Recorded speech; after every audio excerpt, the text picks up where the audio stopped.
பிஸ்மில்லா அல்ஹம்துலில்லாஹ் வஸ்ஸலாத்து வஸ்ஸலாமு அலா மன் லா நபிய பஅதஹ் அம்மா பாத். அன்புக்குரிய இஸ்லாமிய சகோதரர்களே, நாம் இன்றைய தினம் குர்ஆனின் நற்சிந்தனைகள் என்ற தலைப்பில் ஒரு வசனத்துக்கான சிறிய ஒரு விளக்கத்தை பார்க்க போகின்றோம்.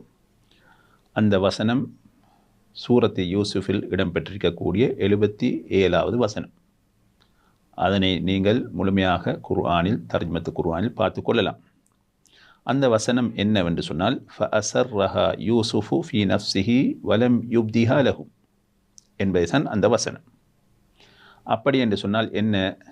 அந்த வசனத்தின் ஆரம்பத்தில் வருகிறது, இவர் திருடி இருந்தால் இவருக்கு முன் இவருடைய சகோதரரும் திருடி இருப்பார் என்று யாக்கூப் அலைஹிஸ்ஸலாத்து வஸ்ஸலாம் அவர்களின் ஏனைய பிள்ளைகள் யூசுஃப் அலைஹிஸ்ஸலாத்து வஸ்ஸலாம் அவர்களை பற்றி தான் அந்த இடத்துல பேசுகின்றார்கள்.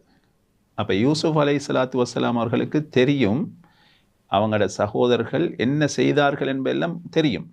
ஆனால் அவர்கள் என்ன செய்தார்கள்?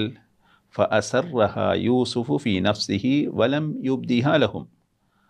அதை யூசுஃப் அலைஹிஸ்ஸலாத்து வஸ்ஸலாம் அவர்களுக்கு காட்டிக்கொள்ளாது தனக்குள் மறைத்து கொண்டார். அவங்களோட பிரச்சனைகள் நிறைய இருக்கி, குறைகள் இருக்கிறது, அவைகளை காட்டிக்கொள்ளாமல் அவர் என்ன செய்தார்? மறைத்து கொண்டார்.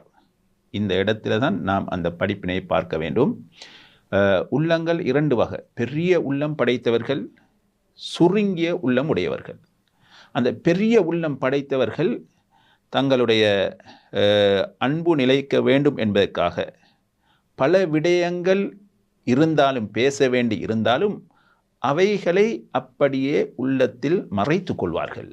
அதைத்தான் யூசுஃப் அலைஹிஸ்ஸலாத்து வஸ்ஸலாம் அவர்கள் அந்த இடத்தில் செய்தார்கள் என்ற அந்த நல்ல பண்பை அந்த வசனத்தில் நாம் படிப்பினையாக பெற்றுக்கொள்கின்றோம். அதன் அடிப்படையில் அல்லாஹ் எங்களுக்கும் அப்படிப்பட்ட விசாலமான பெரிய உள்ளத்தை தர வேண்டுமென்று கேட்டு முடிக்கின்றேன். வஸ்ஸலாம்.